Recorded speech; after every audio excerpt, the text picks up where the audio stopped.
मित्रों नमस्कार। मैं डॉक्टर राधाकृष्ण आपका स्वागत करता हूं आपके अपने YouTube चैनल स्वास्थ्य समीक्षा में। आज का हमारा वीडियो कॉन्स्टिपेशन से संबंधित है। कॉन्स्टिपेशन को सामान्यतः कब्ज के रूप से भी जानते हैं और कब्ज एक ऐसी समस्या है जिससे करोड़ों लोग परेशान हैं और इस परेशानी से मुक्ति पाने के लिए ऐसे लोग हर रोज़ कई तरह के उपक्रम करते हैं। कई तरह की टैबलेट्स, पाउडर्स, सिरप्स और कई अन्य तरीके अपनाते हैं। आपने देखा होगा कि आज हर घर में कई तरह के पाउडर्स और टैबलेट्स रखे होते हैं, जैसे कि कायम चूर्ण है, नित्यम है, पेट सफ़ा है, डुल्कोलैक्स है, त्रिफला पाउडर है, पंचसकार पाउडर है। ये सब इसीलिए लिए जाते हैं कि आदमी का पेट साफ हो सके। लेकिन इन सब उपक्रमों से कुछ दिनों तो आदमी को लाभ रहता है, कुछ दिन तो उसे ठीक से मोशन आ जाता है, लेकिन थोड़े दिन के बाद उनकी समस्या पहले से भी ज़्यादा गंभीर बन जाती है। फिर या तो उन्हें इन दवाओं की, इन टैबलेट्स की मात्रा बढ़ानी पड़ती है या उनका जो दैनिक चक्र है गड़बड़ा जाता है। कभी कभी उन्हें दिन में कई बार मोशन के लिए जाना पड़ता है और कहीं भी जाना पड़ता है। इन दवाओं के प्रभाव से वो अपने ऑफिस में जाकर मोशन के लिए भागते हैं, तो कभी मार्केट में बाथरूम ढूंढते हैं। तो मेरा अनुभव है, मेरी ये मानना है कि ये सारी चीज़ें कब्ज के स्थायी समाधान नहीं है, ना अब कभी हो सकते हैं। स्थायी समाधान के लिए, परमानेंट सॉल्यूशन के लिए हम कुछ अन्य उपाय कर सकते हैं और वो ऐसे उपाय हैं जो हम सदियों तक अपनाते रहे हैं।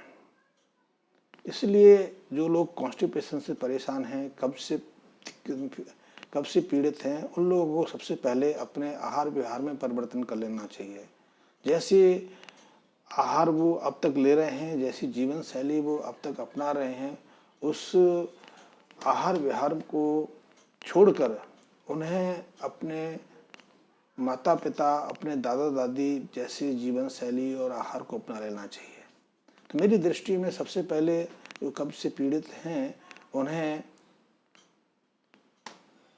उन्हें गेहूं की रोटी, चावल, फास्ट फूड्स में कई चीज़ें आती हैं, जैसे कि हम देखते हैं छोले भटूरे, समोसे, कचौड़ी, जलेबी, बेड़ई, पिज़्ज़ा, बर्गर, सबको छोड़ देना चाहिए और कम से कम 40 दिन तक इन्हें छोड़कर या तो मोटा अनाज, खिचड़ी भी पुराने चावल की और वो भी घी डाल के, में घी से मेरा अर्थ है या तो देसी गाय का घी हो या उसकी जगह भैंस का घी हो। आज के तरह बाजार में मिलने वाला घी ना हो, क्योंकि ये घी हमारे स्वास्थ्य के लिए बहुत हानिकारक है, जबकि गाय का घी हमारे लिए दिव्य तुल्य है। भैंस का घी भी हानिकारक तो नहीं है, लेकिन उतना उपयोगी नहीं है जितना कि हमारी देसी गाय का। इसलिए वो घी का प्रयोग भी कर सकते हैं। घी का प्रयोग उन्हें करना है खिचड़ी में डाल के या दूध में डाल के। इससे उन्हें अपने कब्ज पर नियंत्रण पाने में बहुत सहायता मिलती है। यदि आदमी को अनाज ही खाना है तो अनाज में वो कोदो ले सकता है, कुटकी ले सकता है, वो बाजरा ले सकता है, वो ज्वार ले सकता है, बाजरी ले सकता है, कुटकी ले सकता है। इन सबको अपने मौसम के हिसाब से, अपने ऋतु के हिसाब से लेना है। जैसे गर्मी है तो उन्हें अलसी या कोदो नहीं लेना, लेकिन यदि ऋतु सर्दी की है तो वो आराम से कोदो ले सकते हैं, अलसी ले सकते हैं, वो कुट्टू ले सकते हैं, वो बाजरे का दलिया या खिचड़ी ले सकते हैं। बाजरे के खिचड़ी में, बाजरे के दलिए में उन्हें 1-1.5 चम्मच देसी घी का भी डाल लेना चाहिए। यदि चावल लेने हैं तो चावल लेने से पहले आप देख लें कि चावल वो हो जो पॉलिश्ड ना हो, क्योंकि आजकल बाज़ार में जो भी चावल मिलता है उसको पॉलिश्ड कर दिया जाता है। पॉलिश से वो पाचनीय तो बन जाता है, पचता तो शीघ्र है, लेकिन एक तरफ तो वो अपने औषधीय गुण त्याग देता है, दूसरी तरफ उसका आहार तंत्र पर जो प्रभाव होना चाहिए वो नहीं होता है। वो बहुत शीघ्र पच जाता है और शीघ्र पचने के कारण जो आहार में चावल के साथ दूसरी चीज़ें लेनी आती हैं, चाहे वो दाल हैं या सब्जियां हैं, वो अपचित रह जाती हैं। इससे उसका आहार तंत्र गड़बड़ा जाता है और आहार तंत्र गड़बड़ाने से उसमें कब्ज की समस्या या इंडाइजेशन की समस्या हो जाती है।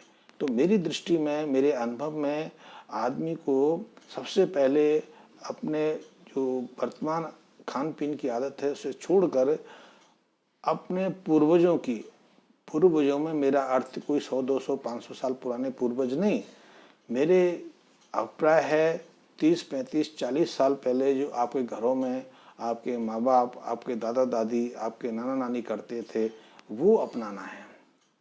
एक मैं भोजन के साथ में सलाद लेने के भी विरुद्ध हूँ। मैं सलाद लेने को सही नहीं समझता, उपयुक्त नहीं समझता, क्योंकि सलाद की परंपरा हमारी परंपरा कभी नहीं रही। सलाद की परंपरा पश्चिम से आई है और ये 30-35 साल पहले प्रचलन में रही है, उससे पहले तो प्रचलन में नहीं थी।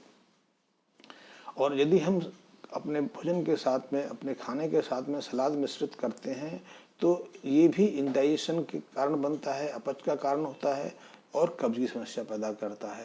क्योंकि जब सलाद के रूप में हम ककड़ी, खीरा, मूली, गाजर, शलगम, पत्ता गोभी आदि प्रयोग करते हैं तो ये सब सेलुलोज युक्त खाद्य हो जाते हैं, ये कच्ची अवस्था में होते हैं और इन्हें हम लेते हैं पके भोजन के साथ में। पके भोजन का मेरा अर्थ है रोटी है, चपाती है, चावल है, दाल है, सब्जी है, तो वो तो पेट में जाके बहुत सहजता से शीघ्र पच जाते हैं। लेकिन ये कच्चे जो साग सब्जियां सलाद के रूप में हम लेते हैं, इन्हें पचने में समय लगता है, तो ये पाचन की प्रक्रिया को शिथिल कर देता है, धीमा कर देता है। इसलिए मैं सोचता हूँ कि सलाद का प्रयोग हमें नहीं करना चाहिए।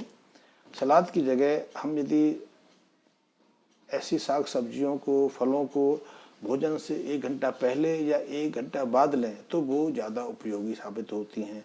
उनका महत्व बढ़ जाता है, वो हमें बहुत सारे तरीके के विटामिन्स, मिनरल्स, ऑक्सीडेंट्स, फाइटोकेन्स उपलब्ध कराती हैं। ये हमारे लिए बहुत महत्वपूर्ण है।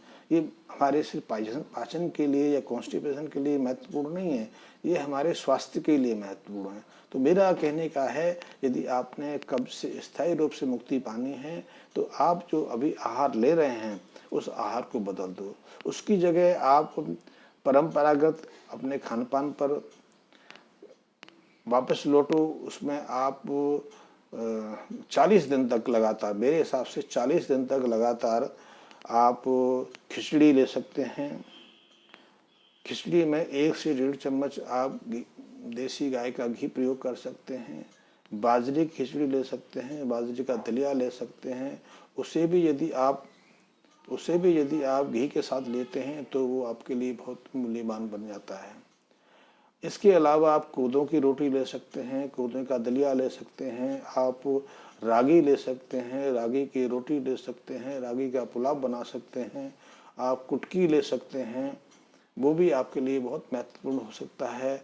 यदि आपके यहाँ चौलाई मिलती है तो चौलाई का साग या चौलाई की खिचड़ी या चौलाई की खीर भी प्रयोग कर सकते हैं। ये भी आपके लिए बहुत महत्वपूर्ण है, क्योंकि इनमें फाइबर बहुत ज़्यादा मात्रा में रहता है और फाइबर आपके पेट के लिए, आपके पाचन तंत्र के लिए बहुत उपयोगी है।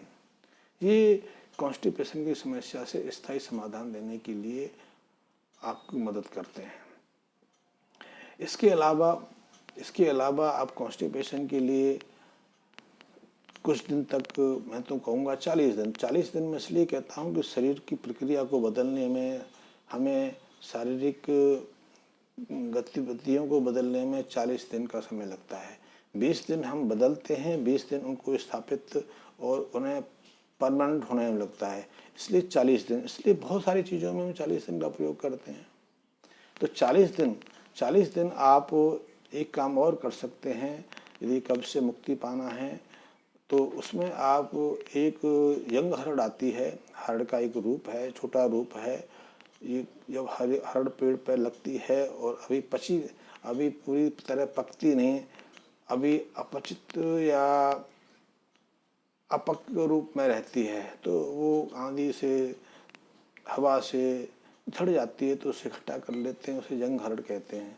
उस जंग हरड़ को घर लाके या पंसारी से लाके आप सबसे पहले तो उसे अरंडी के तेल में भून लो। अरंडी का तेल ना हो तो देसी घी में भून लो।